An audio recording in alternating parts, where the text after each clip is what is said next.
İbiş, Hacı. hayır sana vura bilmeyeceğim. Həkim qadağan edeyim.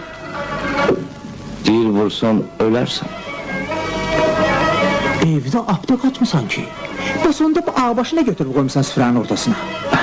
Gör neçə vaxtı görüşmürük. Heç səni bunsuz bıraxaram. Sən öl içə bilmərəm, sənsiz boğazımdan bir qram da getməz. Yaxşı, yaxşı. İncimə. Bəlkə özüm də sənə züy tutdum. Səni olmaz axı. Düzdür, olmaz. Amma bir şərtlə olar. O nə şərt deyil, hə? Bax, bu turpayı Aycan, mən gizlədirəm. Əgər tapsam, sənin 50 qram içərəm. Yox, əgər tapmasam, mən vicdanımı tapdalaya bilmərəm. Görürsən ki, həkim qoymuş. hə, gizlət görüm. Sağ əlimdədir. Qızdırmam qalxdı.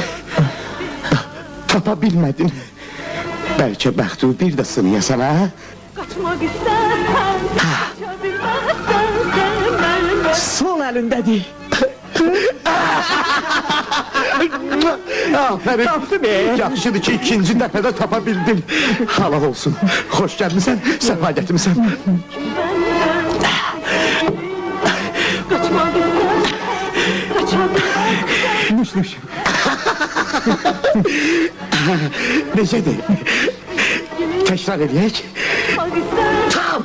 kaçabilmezsen